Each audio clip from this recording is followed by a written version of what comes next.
Hi guys! So we just arrived here at Jardiland shop kasi sabi ng asawa ko bago kami tumuloy doon sa papa niya is bibili muna kami ng flower para sa kanyang stepmom kasi yesterday guys, Saturday, Women's Day. So bumili lang ng flower yung asawa ko para sa akin, sa dalawa kong anak, and sa mama niya. So ngayon papunta kami dahil Sunday ngayon, magsi-celebrate kami doon ng Women's Day, and of course para na rin makita yung parents niya kasi habang nandito siya sa lugar nila sa France. So kasi 4 days lang naman dito yung aking asawa, babalik na naman sa kanyang trabaho sa Ireland. So let's go guys.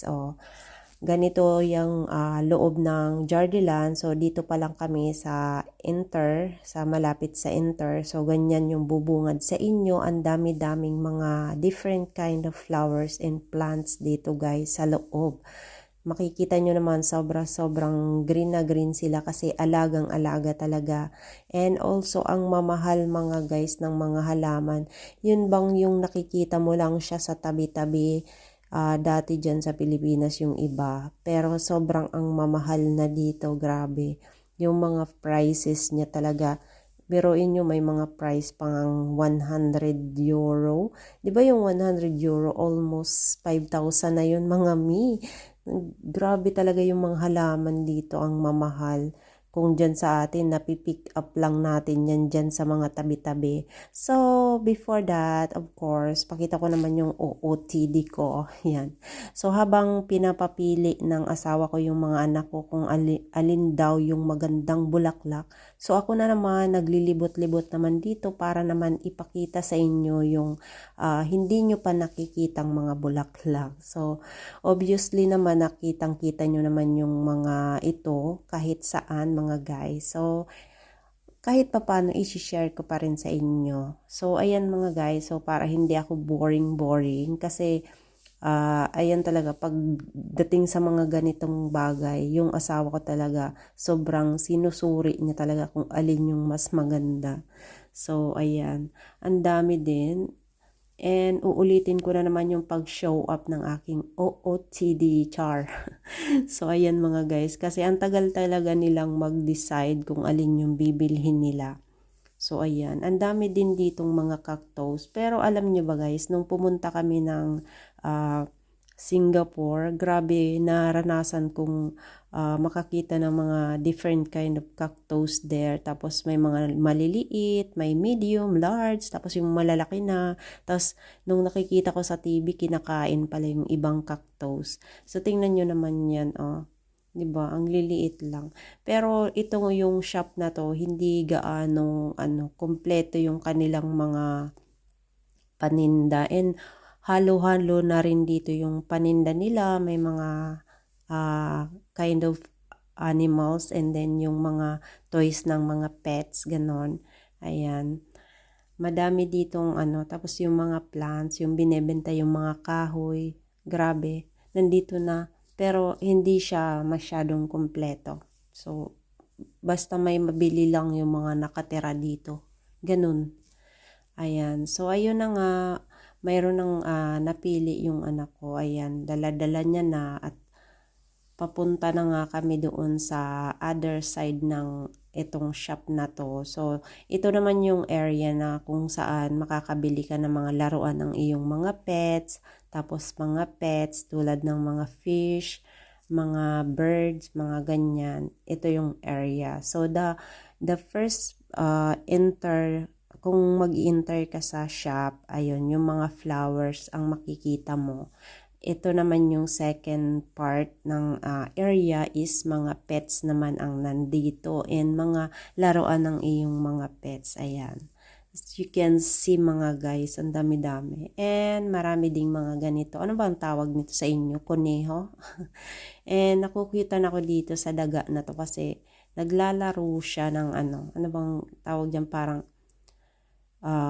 roller coaster, char. So, ayan, ang cute-cute talaga ng mga pag nakakakita ka. Pero, pag ayaw kong mag-alaga ng mga ganito, pero gusto ko lang talaga silang panoorin kung saan sila tulad sa mga Manila Zoo, mga ganon. So, doon mo lang siya, gusto ko lang yung manood lang or bisitahin. So, tingnan nyo to guys. Oh, ang dami-daming bunga. Ano ba? Citrong. Mga citrong. Binibenta dito. Ito naman yung part kung saan ka makakabili ng mga ganitong puno ng prutas, mga guys. Tulad nitong mga citrong and then mga juices. So, ayan mga guys. So, bibilhin mo siya na kaganyan na and may bunga na. Ayan. 'Di ba? Mga orange juice. Orange. Ayan. Ang cute. Pero sobrang mamahal mga guys kasi nga umaabot ng 100,000. Mayroon pa nga akong nakita na silip na nasa 150 euro. Ganun. And dito naman guys sa labas, ayan, pupunta tayo dito sa area na to. Ayan. Kasi dito guys, yung mga inabandon ng mga aso, pusa, mga iba't ibang uri. Ito pala yung mga ney, mga ney, kinakain ng mga horse. Ayan. So, ang dami-daming ang gaganda ng pusa and ang gaganda ng aso. Tapos, different breeds pa sila. And, alam nyo ba, itong mga aso na to, ayan, nandito na tayo sa halaman na naman. Yung mga aso na yun, guys, pwede mong kunin yun kung, kung mayroon kang sapat na panggastos para sa kanila. Tingnan nyo tong mga guys, yung mga piras. Piras ba yan? Peach, mga ganon. Ang mamahal, 75, 89 euro, mga ganon.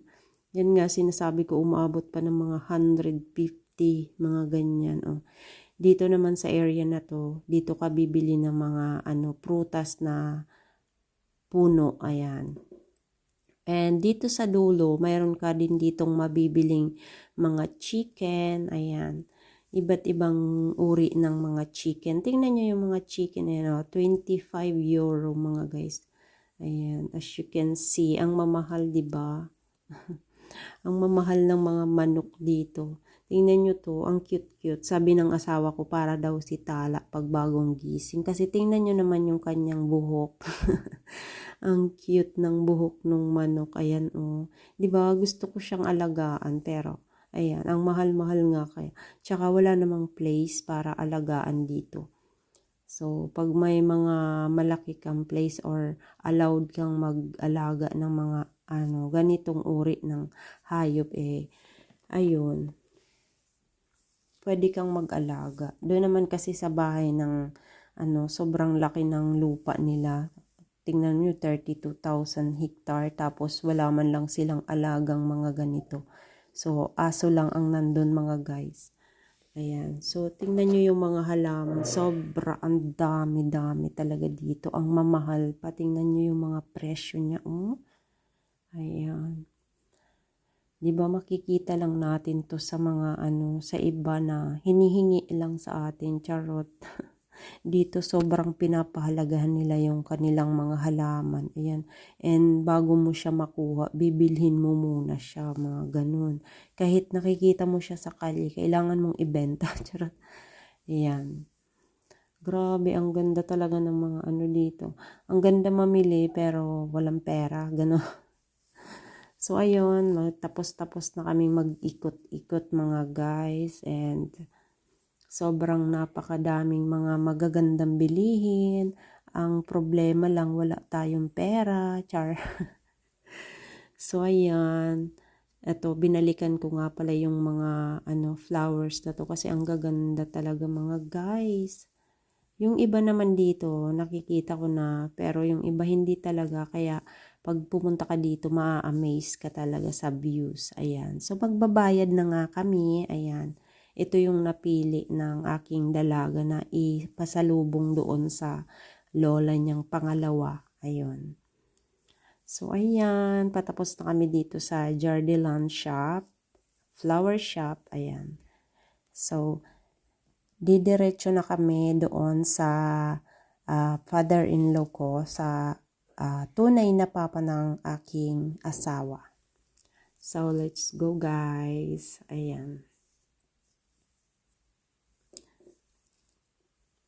Grabe, ang tagal namin sa loob mga guys.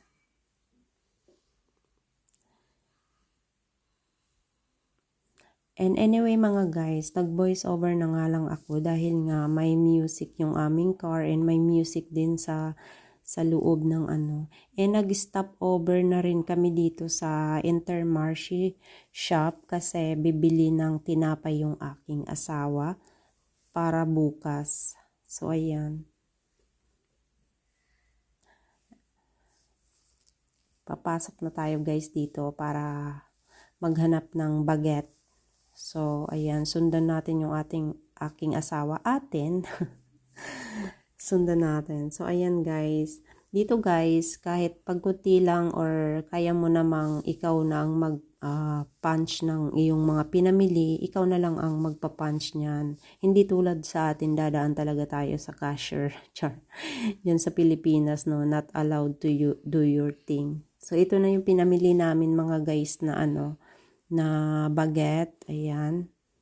So, didiretso na kami sa bahay ng aking father-in-law mga guys. So, ayan. Alam nyo ba dito, pag namimili, kung ano yung pakay mo, yun lang talaga yung titingnan mo. Char. Doon ka lang didiretso sa area. Hindi tulad pag tayo namimili, no? So, ayan, papunta na kami. Ito na yung way papunta sa aking biyanan na lalaki. So, may nakita kami nagmomotor. Ayan. Dami-dami parang para sa atin, no? Yung mga nagmumotor-motor din dyan sa Pilipinas na grupo-grupo. So anyway guys, nandito na kami at ito yung aming unang kakainin. Pagdating pa lang namin dito, nakahanda na yung aperitif. Ayan. So as you can see, makikita nyo yung mga iba't ibang aperitif. Mayroon tayong olives. Ayan. And ito yung white. Hindi ko alam kung anong mga names niyan. Yung black na parang dinuguan is olives yun mga guys. Olives na blacks. So ayan. Happy Sunday, happy eating everyone. Cheers. Ayan. So, di ba, ang gulo talaga nila dito sa pag nandito kami sa bahay ng aking biyanan. Kaya, kailangan ko talagang mag-voice over, guys. Kasi sobrang gulo-gulo and hindi nyo rin maintindihan yung mga conversation namin. So, first bite ng olives, black. Ayan. So, ganito pagkain mga guys, pag nagsasalo-salo kami, may mga ganyan pa-wine, pa-champagne, ayan. Nagluluto yung aking biyanan na babae, yung pangalawa. So, ayan. And dito yung area kung saan kakain. Di ba hiwalay sa kusina? So, ayan yung una namin, pangalawa pala kasi yung aperitif yung first and then yung pangalawa is ito yung parang may salad and ayan, yung tinapay na may hotdog sa ilalim. So, ang pangalan daw nito hotdog en France. Hotdog en France. O, diba, hindi ko siya ma-pronounce. Mahirap siyang i-pronounce mga guys. So, ayan yung aming pangalawang kakainin. Pag aperitif, dun kami sa sala, nagsasalo-salo. And, ayan, dito na kami sa lamisa. At ito yung pangatlo naming kakainin mga guys, yung halo-halo na siya, mix, na para siyang curry. Ayan. So, ayan, tapos dala-dala na ng aking biyanan, yung nalalaki yung kanin. So, pag pupunta kami dito mga guys, hindi talaga mawawala ng kanin and masasarap na ulam. Niluluto ng biyanan kong babae, yung pangalawa. Excuse me. So, ayan mga guys, yung pangatlo namin kakainin. Enjoy your food everyone. Ayan. Dito talaga guys, pagkakain, dapat ang magsiserve kung sino yung naka-assign. Depende sa iyo o ako or yung biyanan ko. So, dahil mahiyain tayo, so ang biyanan ko yung nagdi-divide ng mga pagkain. Ganon dito guys, hindi ka basta-basta kakain. So, ganun, kung sino yung naka-assign mag-serve sa'yo, yun yung pagbibigay ng pagkain sa'yo mga guys. Ganun. Pero depende naman guys sa sitwasyon. Ayan. So, ganyan yung pag-serve ng pagkain dito. Hindi ka basta-basta kukuha mga guys. Ganon. So, merci, bon appetit. Ayan. So, yung anak ko ayaw niya talagang kumain kasi siguro nabusog siya sa aperitif. Ayan. So, pinipilit ng biyanan kong babae kahit isa lang daw na pirasong puwasong. So, ayan, kakain na kami ng pangatlong kakainin. So, pang-apat namin kakainin guys, cheese. Ayan, gino-joke pa ng biyanan ko yung anak ko kasi ayaw na ayaw niya talagang kumain ng cheese. Sabi ng asawa ko, so creamy. Ayan, creamy kasi delicious yung cheese nila. Sobra ganyan. So, yan yung pang-apat namin kakainin mga guys. At yung pang-lima, ang kakainin namin is yung dessert. Ayan. So, ayan yung tinapay at cheese. Hindi mawawala yan mga guys sa hapagkainan. And of course, yung wine. So, ito yung dessert namin guys. Ito yung dessert na sobrang sarap mga guys. Talagang as in sobrang sarap. Para siyang may full of chantilly. So, ayan. Tapos na kaming kumain and magkakape na kami. So, ganun dito guys. Level by level nga eh. Kakape. Tapos na kaming kumain and magkakape na kami. And after that, pahinga ng konti and aalis na kami mga guys. So, ayan, pauwi na kami maya-maya. Peace out. So, let's go. Ayan, alis na kami guys. Pupunta na kami sa mama, sa real mama ng asawa ko. So, paalis na kami dito and see you again here next time. So, paalis na kami ng father-in-law ko, sa real father ng asawa ko. Ayan. So, ganito yung area niyan mga guys. And palabas na kami. So, mag-iisa na naman siya dito kasi yung asawa niya hindi naman dito nag-i-stay. Doon din siya nag-i-stay sa kanyang side ng mga anak niya. So, ayan. Kaya ang gulo-gulo dito sa part ng area na to kasi mag-isa lang yung biyanan kong lalaki dito nakatira. So, medyo malaki din yung area nila. Ayan. And of course, may mga cars din sila dito. So, ayun. Bye-bye na in this place. So, ayun mga guys. Pauwi na kami and paulit-ulit ako. Pauwi na kami.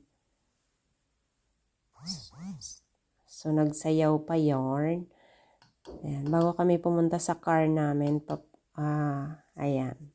Sayaw-sayaw. So, nandito na ako. Sabi ng asawa ko, umutot daw ako.